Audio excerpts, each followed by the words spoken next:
रहा था तो मैंने बोला तो फोन कर रहा, मैं कहा ऑटो बोला, मैंने कहा मैं रिक्शे पे लेके ले जा माँ को हॉस्पिटल में। इतने में ये डॉक्टर आ गया। बड़े वाला लड़का तो ठीक है, थोड़ा छोटा वाला थोड़ा लड़कों के साथ घूमता रहता है। इसी बात में जानते नहीं, 5 बजे तो मेरा पोता बोला कि दादी से देखना गले में बहुत सारा आदमी है। तो हम ऊपर से झांकी मारा तो सही में झांकी बहुत सारा आदमी है। हम नीचे उतरे ना तो पूछे गले वाले से, तो बोला कि शाम को मम्मी को मार दिया कि तो जान।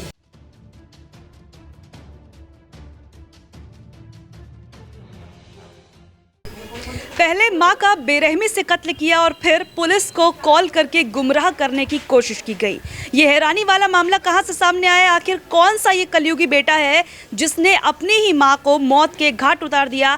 तमाम जानकारियां आपके साथ साझा करेंगे, खबर को अंत तक जरूर देखिएगा। नमस्कार, आप लोग देख रहे हैं तेज तर्रार और मेरा नाम है आफरीन खान। इस वक्त मैं खयाला थाना क्षेत्र के अंतर्गत आने वाले B2 रघुबीर नगर में मौजूद हूँ। अब ये जो आप घर देख रहे हैं, यहीं पर उस कलयुगी बेटे ने अपनी माँ का बेरहमी से कत्ल किया और उसके बाद पुलिस को गुमराह करने के लिए कॉल भी कर दी गई।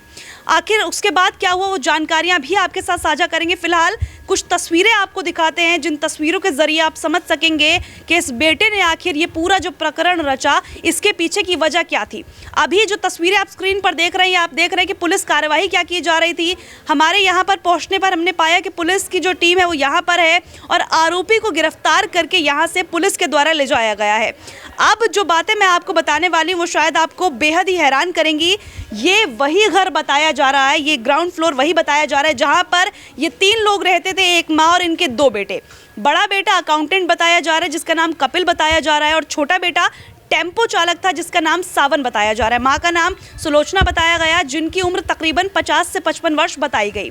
आपको बता दें कि बड़े बेटे की शादी तय हुई थी कुछ समय पहले। इसके बाद जो छोटा बेटा था उसने भी मां से कहा कि मुझे भी एक लड़की पसंद है, लेकिन मां ने इस बात से इनकार कर दिया कि इस लड़की से तेरी शादी नहीं करवाई जाएगी और उसे धमकी दे दी कि अगर तूने इस लड़की से शादी की तो तुझे प्रॉपर्टी से बेदखल कर दिया जाएगा, जिस हिसाब से सूत्रों के हवाले से खबर आ रही है। इसके बाद लड़का बहुत ज़्यादा गुस्सा हो गया और ये भी बताया जा रहा है कि पुलिस बयान में लड़के ने कहा कि वो अपनी सारी कमाई अपनी मां को देता था, उसके बावजूद भी उसकी मां ने उसे प्रॉपर्टी से बेदखल करने की धमकी दी, जिसके बाद से वो आहत हो गया और इसके बाद उसने अपनी मां के हत्याकांड की पूरी जो कहानी है वो रच डाली। इसके बाद उसने मां का कत्ल किया। कल रात की ये बात है, तकरीबन 8:30 बजे कत्ल करने के बाद खुद ही पुलिस को कॉल किया और पुलिस से ये कहा कि मेरे मां का कत्ल कर दिया गया है और इसके अलावा मां के कानों की बालियां जो थी सोने की वो भी छीन ली गई है, ताकि ऐसा लगे कि ये कत्ल नहीं बल्कि एक डकैती का मामला है और किसी ने चोरी चकारी की वजह से इस कत्ल को अंजाम दे दिया।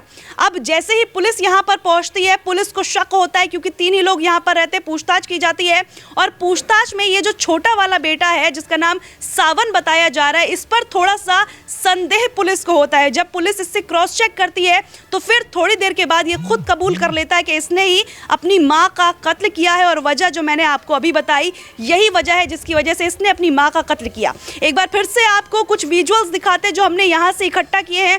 आप देखिए पुलिस किस तरह से यहाँ पर कार्रवाई करती नजर आई, जो आरोपी है उसे यहाँ से ले जाते हुए भी नजर आई।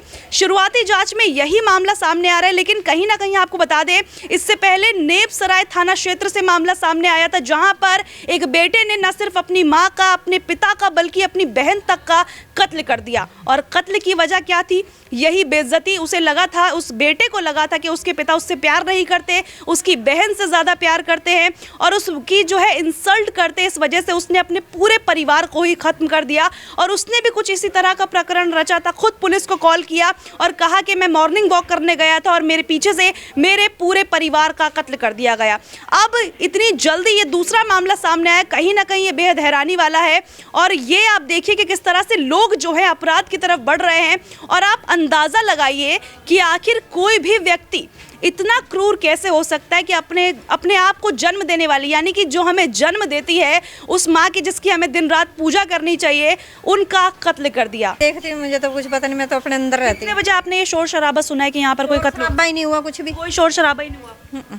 तो अभी थोड़ी देर पहले बस पुलिस आई, में उन्हीं का लड़का हुआ, किसी को फोन करा था अपने भाई बुई को, तब उसने मारा वही फोन कर रहा था। हाँ, अब मुझे नहीं पता किसने मारा, मुझे नहीं मालूम, मगर वो फोन कर रहा था तो मैंने बोला तो फोन कर रहा, मैं कहा ऑटो बोला, मैंने कहा रिक्शे पे लेके ले जा माँ को हॉस्पिटल में। इतने में ये डॉक्टर आ गया। फिर मैंने इसको भी नहीं पूछा कि क्या हुआ क्या नहीं हुआ। तो मैं तो गई नहीं अंदर, मैं तो वैसे भी हम जाते ही नहीं है, साफ जड़ी बात। मैं तो अपना नाम क्या था जिनका कत्ल हुआ है? सुलोचना कितने साल की होंगी, कुछ आइडिया? होगी वो 50 साल की, कितनी तो होगी। हाँ, कितने लोग रहते थे यहाँ पर? ये 3 ही है, 2 बेटे और एक माँ। अच्छा, यही लोग रहते थे। इनके जो हस्बैंड थे उनकी थोड़े टाइम पहले डेथ हो गई थी। हाँ, 5-6 साल पहले खत्म हो गया। हाँ। तो ये जो दोनों लड़के थे कैसे थे नेचर में? सीधे थे या फिर ऐसे कुछ क्रिमिनल रिकॉर्ड्स थे इनके? अब ये मुझे नहीं मालूम किसके घर का, किसको क्या मालूम। कोई नशा वशा करते हो ऐसा कुछ? नहीं, बड़े वाला लड़का तो ठीक है, थोड़ा छोटा वाला थोड़ा लड़कों के साथ घूमता रहता है। उसका तो कुछ छोटा वाला लड़का क्या करता था? टेम्पू चलाता है। टेम्पो चलाता था। बड़ा वाला अकाउंटेंट था। हाँ, का लड़का था। वो तो अच्छा था वह लड़का, सावन नाम का, तो अच्छा था वो तो लड़का। कोई दिक्कत नहीं थी कभी ऐसे कुछ लड़ाई झगड़ा करता हो? नहीं नहीं नहीं, कभी कुछ नहीं किया? कुछ नहीं किया इस मोहल्ला में। अच्छा, हाँ जी, हम तो ये तो नहीं जानते। मैं हैरानी हो रही है आपको सुनकर कि ऐसी खबर आ रही है? हाँ, बहुत हैरानी।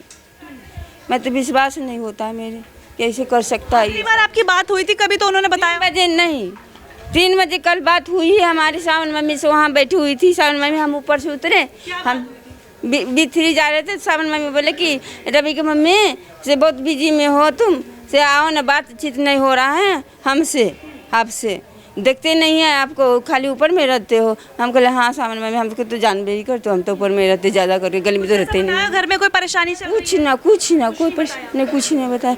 हम कहते हैं जल्दी काम में हम बेटिया कन जा रहे हैं, तो आएंगे तो आपसे बात करेंगे। बस हम फिर ऊपर चले गए, फिर मुलाकात हुआ ही नहीं। उसके बाद तुम जानते नहीं, 5 बजे 5 बजा तो मेरा पोता बोला कि दादी दादी से देखना गली में बहुत सारा आदमी है। तो हम ऊपर से झांकी मारा तो सही में झांकी, बहुत सारा आदमी है। तो हम नीचे उतरे ना, तो पूछे गली वाले से, तो बोला कि सामने को मम्मी को मार दिया कि तो जान। बस इतनी जानते। किस चीज़ से मारा, कोई जानकारी मिली कुछ? नहीं, कुछ जानकारी नहीं मिला। उसके बाद हम चले गए। पुलिस कितने बजे आई थी यहाँ पर? कै बजे आई थी? वही 5 बजे आई थी। 5 बजे घटना हुआ था ना, 5:30 बजे कल शाम को।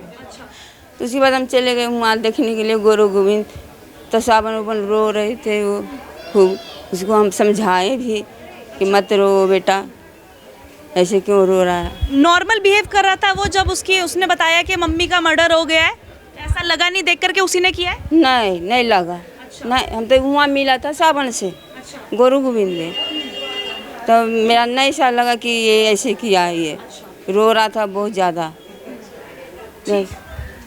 देखिए, जो भी डिटेल्स हमने आपको दी हैं, उस जो भी खबर अब तक आ रही थी, जो भी जानकारी अब तक निकल कर आ रही थी, उसके आधार पर दी गई है। हो सकता है कि आगे इस मामले में कोई और अपडेट भी देखने को मिले। अगर ऐसा होता है तो वो अपडेट भी आपके साथ ज़रूर शेयर करेंगे। इस पूरी खबर पर आपकी जो भी राय है कमेंट करके ज़रूर बताइएगा। ऐसे कातिल बेटे, ऐसे कलयुगी कातिल बेटे को क्या सज़ा होनी चाहिए ये भी बताइएगा। आज के लिए इतना ही, मुझे दीजिए इजाज़त। दिल्ली से कैमरा पर्सन नरेश कुमार के साथ मैं आफरीन खान।